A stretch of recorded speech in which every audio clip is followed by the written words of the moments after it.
The typical Quezonian family earns 48 pesos and 70 centavos per day.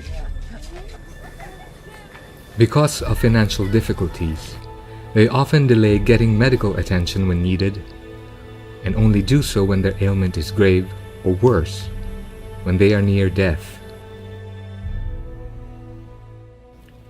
Quezon is one of the largest provinces in the country. It is composed of 1,242 barangays with 2 cities and 39 municipalities, 8 of which are remote islands. Of the 1,987,000 people of Quezon, over 696,000 are considered indigent individuals. Paano po makakaraos dun sa malaking bill na ang asawa ko naman po walang trabahong matatag? Kaya nahihirapan kami na maghanap ng pondo para lamang pambayad ng mga pasyente namin na hindi pa member ng PhilHealth. So kalimitan, nahanap kami sa PCSO, hihingi kami sa SARO, o kaya ay yung mga municipal mayors, lalapitan namin. Kalimitan naman matagal kasi maraming requirements silang hinihingi bago nila ma-release yung pera. So, anong nangyayari? Po-promissory note sila. So, hindi kumikita ngayon ng hospital sa karamihan ng mga pasyente na walang kayang magbayad. The average Quezonian will have to travel long distances, often going to the provincial capital to ask for badly needed financial assistance to address their medical and health needs. The provincial government was faced with a seemingly insurmountable problem to address the medical and health needs of its people.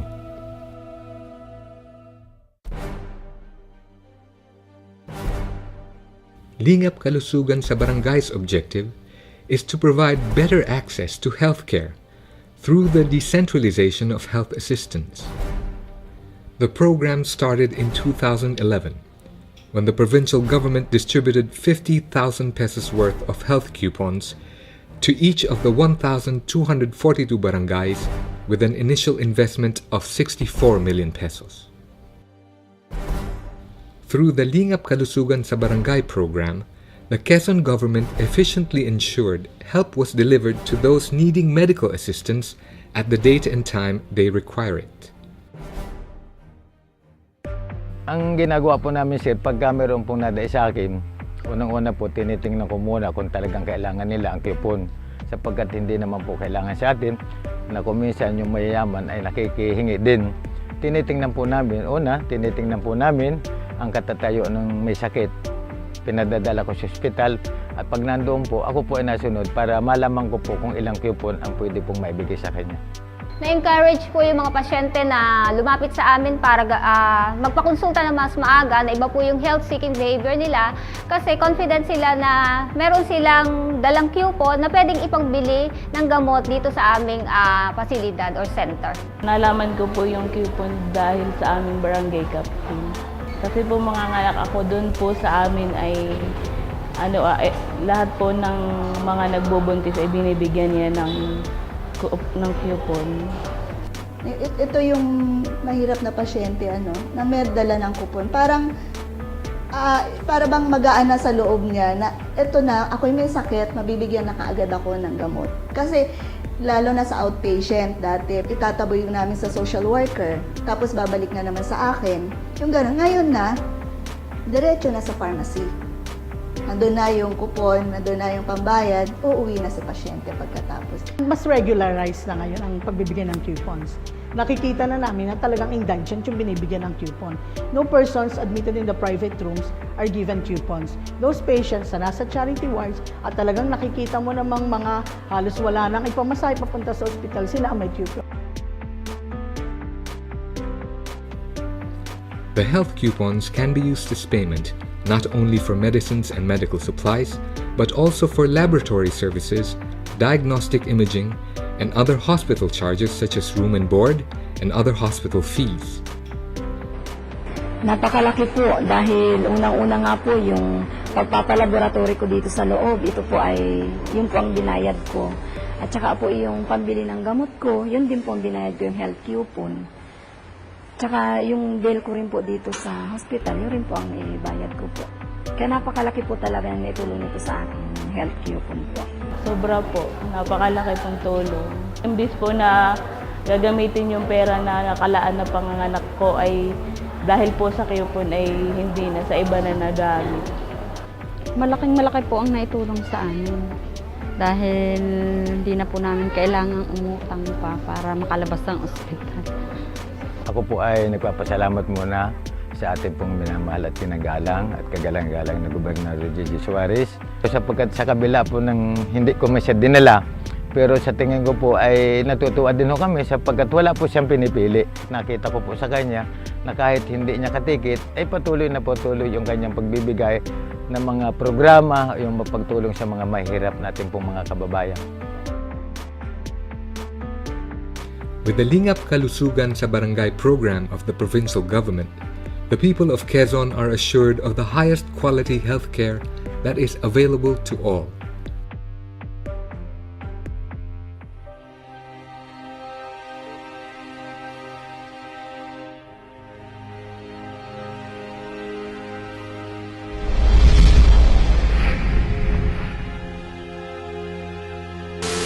Sa panahon po ngayon ay mahina ang pangingisda. Ito ay dating parisdaan ay ngayon tinamaan ng alon na kaya nagkagayan.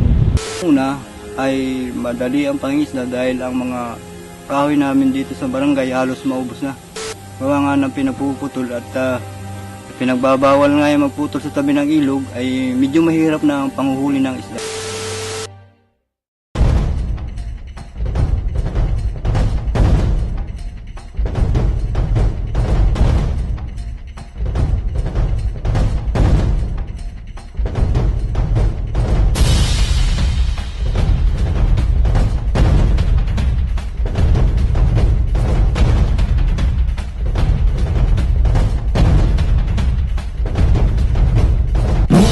Namin nilunsad ang proyektong 2-in-1. Marami nagtanong ano po ba ang 2-in-1? Ito po ang pagtatanim ng 2 milyong bakawan sa loob lamang ng isang araw. Posible ba kaya na mangyari yun? Magagawa ba kaya ng probinsya ng Quezon? Pag nagtutulungan lahat, pag nagkakaisang lahat, ang isang pangarap ay nagiging isang realidad.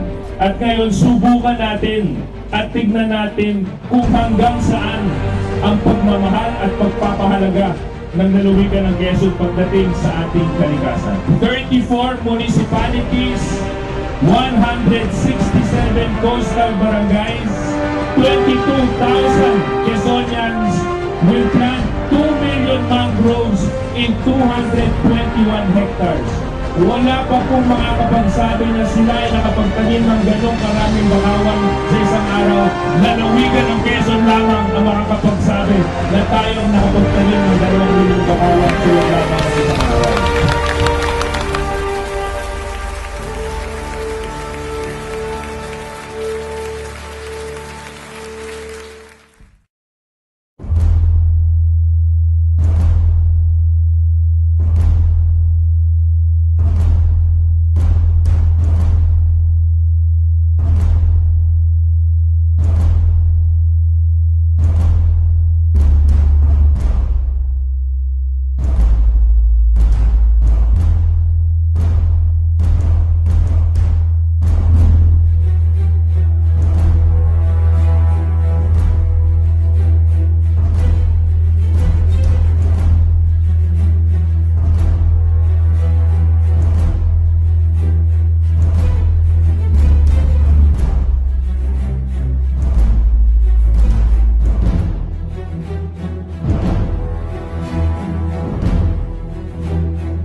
na ginagawa po namin, pag siya po ay nasira, ay nagre-replan po na halos wala nang bayad yung mga volunteer, lalo na po yung mga bantay dagat po. Ako'y tuwan-tuwa sapagkat yung pong mga sisi o yung maliliit na talaba ay makikita mo by the hundreds or millions, yun na siguro yun, na nakakapit sa mga kahoy ng bakawan, sa mga tanim ng bakawan. So ito po ay isang nagiging instrument ang bakawan upang tirahan ito tinatawag nating maliliit na talaba. At ito naman po ay kinukuha ng ating mga kababayan at pinagbibili po.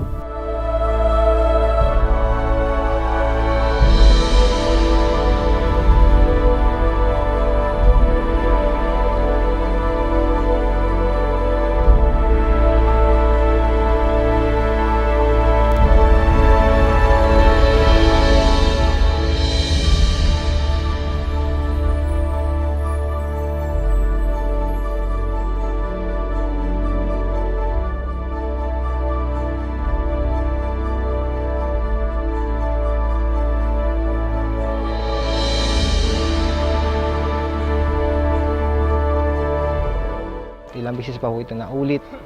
Naulit pa po ito ng 4 na beses continue at natuwa po kami sa programa ng ating provincial government. Ngayon po ay meron namang 2014, meron na naman po nakalatag po kaming pagtatanim po.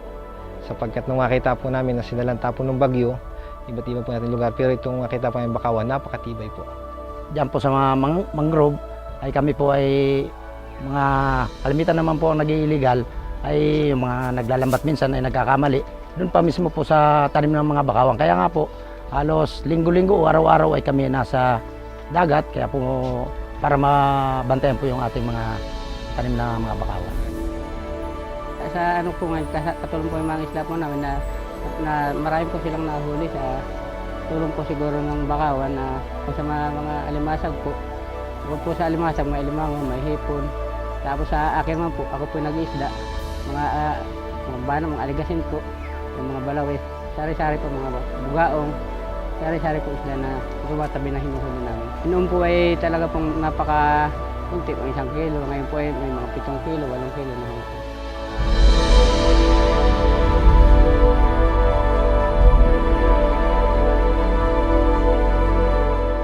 Yung mga barnacles sa mangrove na ito po ay peste dun po sa mangrove dahil ito po ay nakakapigil po sa paglaki.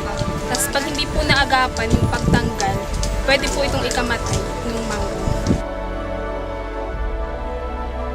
Naging ko na siya participatory na sa pangangalaga. Not only this Mangrove 2 million in one project ni Governor, but nagkakaroon ng replication.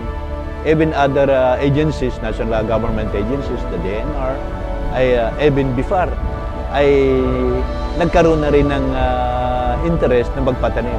And so far na, ang Kawayan ay may pending project na as far as this mangrove rehabilitation. And gusto pa nga nilang mag-download ng pondo for this purpose. So nagkaroon ng kanyan, nagkaroon ng impact yung mga nakita nila na eye-opener itong ginawa ni Government.